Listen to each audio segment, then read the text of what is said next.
नमस्कार दोस्तों, अगर आप भी शिक्षक बनने का सपना लेकर चल रहे हैं तो आपके लिए बहुत अच्छी वैकेंसी आ चुकी है। केंद्रीय विद्यालय यानी कि केवीएस मुजफ्फरपुर में। जी हाँ दोस्तों, प्राथमिक शिक्षक, बाल वाटिका शिक्षक, खेल कोच, योगा शिक्षक, नर्स, काउंसलर, विशेष शिक्षक, ठीक है, स्पेशल एजुकेटर और पीजीटी, फिजिक्स हो गया, केमिस्ट्री हो गया, जीव विज्ञान हो गया, गणित, हिंदी, अंग्रेजी, कंप्यूटर विज्ञान, भूगोल, इतिहास, अर्थशास्त्र, वाणिज्य। वहीं टीजीटी में देखें तो हिंदी, अंग्रेजी, विज्ञान, गणित, सामाजिक विज्ञान, संस्कृत के शिक्षक बनने का मौका आपके पास है। जी हाँ दोस्तों, अगर आप ये शिक्षक नहीं बनना चाहते हैं तो आपके लिए देखिए अलग से एक और वैकेंसी है। चौथे नंबर पे देख पा रहे होंगे, कंप्यूटर इंस्ट्रक्टर और वोकेशनल इंस्ट्रक्टर की भी भर्ती हो रही है। और सीधे इसमें कोई परीक्षा नहीं है, सिर्फ आपको इंटरव्यू देना है। देख सकते हैं 11 फरवरी को इन पदों के लिए 11 फरवरी को है यहाँ पे। और दूसरे जो है बाकी जो जितने भी पोस्ट यहाँ पे आपको देखने को मिले, वो टोटल का टोटल 12 फरवरी 2026 को इंटरव्यू आयोजित की जाएगी, सुबह 8 बजे से 10 बजे तक, ठीक है। तो इसमें शामिल होके आप भाग ले सकते हैं और आप अपना नौकरी भी पा सकते हैं। अब देखिए यहाँ पे अगर हम पूरी नोटिस की बात करें तो देखिए यहाँ पे पूरा नोटिस यहाँ पे दिखाया गया है, केंद्रीय विद्यालय मुजफ्फरपुर की ओर से जारी की गई है। देखिए, शैक्षणिक सत्र 26-27 के लिए पूर्णतः अस्थायी अंशकालिक संविदा के आधार पर निम्नलिखित पदों के लिए चयन सूची पैनल तैयार करने हेतु साक्षात्कार का आयोजन विद्यालय में किया जाएगा। इच्छुक अभ्यर्थी अपना पंजीकरण इस लिंक से, ठीक है, इस लिंक का आप लोग स्क्रीनशॉट ले लीजिएगा और लिंक द्वारा अथवा वेबसाइट के पर उपलब्ध लिंक पर क्लिक करके दिनांक 6 फरवरी 2026 रात्रि 12 बजे तक आप आवेदन इसमें कर सकते हैं, ठीक है। साक्षात्कार के समय विद्यालय वेबसाइट से आवेदन प्रपत्र को डाउनलोड करके, ठीक है, आवेदन प्रपत्र को डाउनलोड करके उसे भरकर प्रमाण पत्रों की मूल एवं छाया प्रति तथा एक पासपोर्ट साइज फोटो के साथ स्वयं के खर्चे पर साक्षात्कार हेतु उपस्थित होंगे। अभ्यर्थियों को हिंदी एवं अंग्रेजी दोनों माध्यम से पढ़ाने की योग्यता होनी चाहिए। कृपया पंजीकरण समय से कर लें अपना, ठीक है।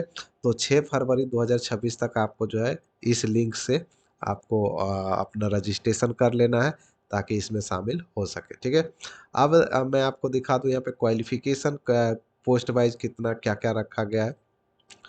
क्वालिफ़िकेशन देखिए, अगर आप पीजीटी, कॉमर्स या इकोनॉमिक्स या हिंदी या इंग्लिश या फिजिक्स, केमिस्ट्री, मैथमेटिक्स या बायोलॉजी के लिए आप आवेदन करेंगे या शामिल होंगे, तो उसके लिए पोस्ट ग्रेजुएशन की डिग्री आपके पास होनी चाहिए 50% अंकों के साथ, साथ में आपके पास बीएड की डिग्री होनी चाहिए, ठीक है।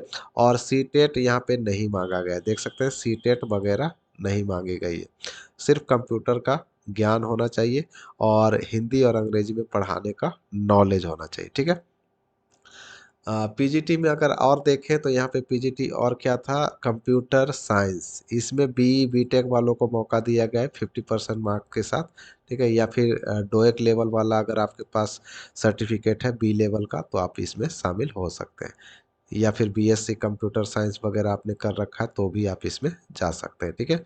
और देखिए, दूसरा हम देखते हैं टीजीटी का, आप देख लेते हैं। टीजीटी मैथ हो गया, इंग्लिश हो गया, हिंदी और संस्कृत में भी बैचलर डिग्री मांगी गई है, ग्रेजुएशन की डिग्री मांगी गई है 50% अंकों के साथ, और साथ में बीएड की डिग्री होनी चाहिए, ठीक है। और वही हिंदी इंग्लिश में पढ़ाने का ज्ञान होना चाहिए। और यहाँ पे कंप्यूटर का नॉलेज मांगा गया है, लेकिन इसमें सीटेट पास होना चाहिए, ठीक है। सीटेट यहाँ पे मांगा गया है। फिर आपका टीजीटी सोशल साइंस में भी बैचलर डिग्री मांगा गया है, हिंदी, हिस्ट्री, इकोनॉमिक्स, ज्योग्राफी, ठीक है, ज्योग्राफी, इकोनॉमिक्स, हिस्ट्री या पॉलिटिकल साइंस में ग्रेजुएशन की डिग्री होनी चाहिए, साथ में बीएड की डिग्री आपके पास होनी चाहिए, कंप्यूटर का नॉलेज होना चाहिए और सीटेट पास होना चाहिए। ये हो गया। अब देखिए यहाँ पे टीजीटी साइंस में भी सेम वही है, आपका जूलॉजी, केमिस्ट्री वगैरह में जो है आपका ग्रेजुएशन होना चाहिए, साथ में 1 साल बीएड होना चाहिए और हिंदी अंग्रेजी में पढ़ाने का ज्ञान और कंप्यूटर नॉलेज और सीटेट पास होना चाहिए। साथ में यहाँ पे पीआरटी भी आ चुकी है, प्राइमरी शिक्षक, तो इसमें आपका जेबीटी या फिर डीएड या पीटीसी 2 साल का जो डीएलएड कोर्स होता है वो कर रखा है आपने इंटरमीडिएट के साथ, तो आप आवेदन कर सकते हैं। 50% अंक जो है इंटरमीडिएट में होना चाहिए और कंप्यूटर का ज्ञान होना चाहिए। सीटेट आपका 1 to 5 वाला पास रहना चाहिए। कंप्यूटर इंस्ट्रक्टर के लिए देखिए यहाँ पे बीई और या फिर बीटेक मांगा गया है, कंप्यूटर साइंस आईटी में ये सब मांगा गया है। तो 50% अंकों के साथ ये मांगा गया है, या फिर बीई बीटेक एनी स्ट्रीम में भी जा सकते हैं। और post graduate diploma in computer है, पीजीडीसीए वगैरह, तो भी आप इसमें आवेदन कर सकते हैं। या फिर एमएससी हो गया कंप्यूटर साइंस, या फिर BSc computer science, post graduate diploma आपका जो पीजीडीसी है वो अगर आपने कर रखा है, या फिर बी लेवल वाला डोएक सोसाइटी वाला सर्टिफिकेट आपके पास है, ग्रेजुएट डिग्री, तो भी आप आवेदन कर सकते हैं। स्पोर्ट कोच में देखिए डिग्री डिप्लोमा मांगा गया है किसी भी रिकॉग्नाइज्ड यूनिवर्सिटी से, चाहे वो स्टेट का हो या नेशनल का हो। ठीक है, नेशनल गेम स्पोर्ट प्लेयर वगैरह है तो आप आवेदन कर सकते हैं। योगा के लिए योगा का आपके पास सर्टिफिकेट होना चाहिए 1 साल का।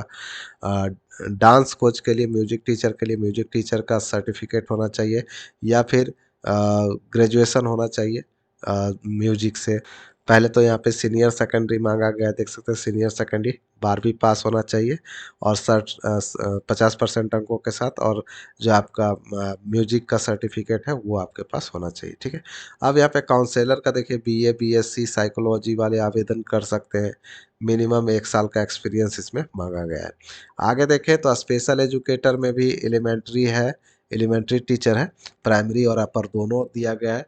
अपर प्राइमरी यानी मध्य विद्यालय और प्राथमिक विद्यालय, इसमें भी दिया गया है। इसमें आपका 12th पास मांगा गया है, डीएड स्पेशल एजुकेशन आपके पास होना चाहिए। ये सब मांगी गई है। तो अगर आपके पास क्वालिफिकेशन है तो आप इसमें शामिल हो सकते हैं। अब देखिए डाटा एंट्री ऑपरेटर वगैरह का भी देख लेते हैं। डाटा एंट्री ऑपरेटर में ज़्यादा कुछ नहीं मांगा गया है, सिंपल ग्रेजुएट पास होना चाहिए, 35 वर्ड पर मिनट की गति से आपको इंग्लिश टाइपिंग आनी चाहिए, और 30 वर्ड पर मिनट की गति से हिंदी टाइपिंग वगैरह आती है तो आप आवेदन कर सकते हैं। कंप्यूटर चलाने का ज्ञान होना चाहिए, जिसमें विंडोज हो गया, एमएस ऑफिस हो गया, spreadsheet, Excel, email, internet, Tally वगैरह आपको आनी चाहिए, तो आप इसमें शामिल हो सकते हैं। उम्र दोस्तों यहाँ पे 18 से 55 साल दिखाया गया है। 18 से 55 साल के कैंडिडेट इसमें शामिल हो सकते हैं। सॉरी, 18 से 65 साल तक। अब थोड़ी सी लिंक वगैरह की पड़ताल कर लेते हैं। वेबसाइट पे आ जाते हैं, ऑफिशियल साइट पे। यहाँ पे आने के बाद देख लेते हैं, ये देखिए नोटिफिकेशन यहाँ पे दिया हुआ है, जो मैंने अभी आपको दिखाया वो यहाँ पे पात्रता मानदंड, और मुजफ्फरपुर में अंशकालिक संविदात्मक पदों पर हेतु उम्मीदवारों से पंजीकरण गूगल फॉर्म लिंक, देखिए लिंक जो है यहाँ पे दिया हुआ है ऑनलाइन करने के लिए। इस लिंक से आप आवेदन कर सकते हैं, लेकिन फिलहाल मैंने चेक कर लिया है, ये अभी नहीं खुल रहा है। ठीक है, लेकिन बहुत जल्द खुल जाएगा। यहाँ पे आप लोग ट्राई करते रहिएगा, 1-2 दिन में खुल जाएगा। ठीक है, तो साइट पे अभी तो फिलहाल ये यही दिया गया है। तो उम्मीद करता हूँ वीडियो जो है आप लोगों को पसंद आई होगी, तो ज़्यादा से ज़्यादा वीडियो को शेयर करें, चैनल को सब्सक्राइब कर लें। हाँ, इसका अगर आप ये आपका नहीं खुलता है तो आप रोजगारबिहार.com विजिट कर लीजिए, वहाँ से निश्चित रूप से खुल जाएगा। मिलते हैं नेक्स्ट वीडियो में नेक्स्ट अपडेट के साथ, तब तक के लिए बाय। जय हिंद, जय बिहार, बेस्ट ऑफ लक।